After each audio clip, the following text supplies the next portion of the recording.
Okay, so last week, a Pete 379 kind of broke the internet when Brent Ulmer and his team at Ulmer Auctions sold it for about 280K. Big number and big opinions that went with it. Some folks called it a sign of a pre-death value surge. Others said it was a 125 to 150K truck when it was new, and whoever bought it was an idiot. And as you can imagine, the comments kind of devolved from there and they got ugly real quick. So I started digging because I figured there had to be a little bit more to it. Turns out I was right. This wasn't just two bidders playing chicken with their wallets. This was a legit unicorn truck, and they both wanted it. Here's why. First, it was a 379 Legacy, one of the final 1,000 ever built. They almost always bring a little bit of a premium thanks to, special trim options, collector appeal, yada, yada, yada. This was number 487.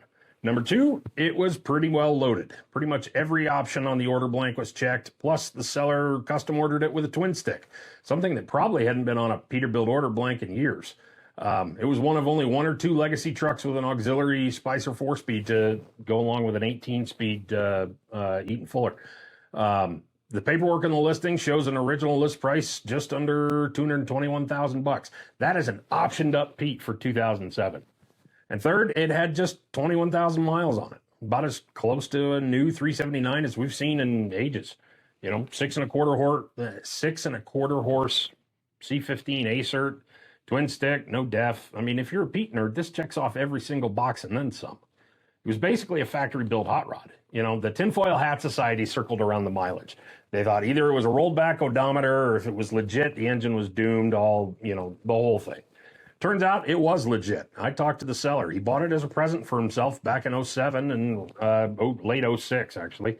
Ran it on nice days and short hauls, and then his needs kind of changed, and he wasn't using it as much, and kind of became overkill for what he was doing. So rather than sit on it, he sold it. Now it's headed to Texas, where another hardcore Peterbilt guy is going to put it to work, hauling precast, which is exactly what the seller used it for. So, two takeaways. One, a unicorn Pete selling for big bucks doesn't mean the market shifted. Your million-mile short hood didn't just become a $100,000 truck overnight. In fact, TZ Pro data shows average 379 auction prices are down 19% over the last 3 years. And two, collectors will pay big money for stuff like that because they see the value in it. And that's okay. Don't beat them down because you spend your money differently.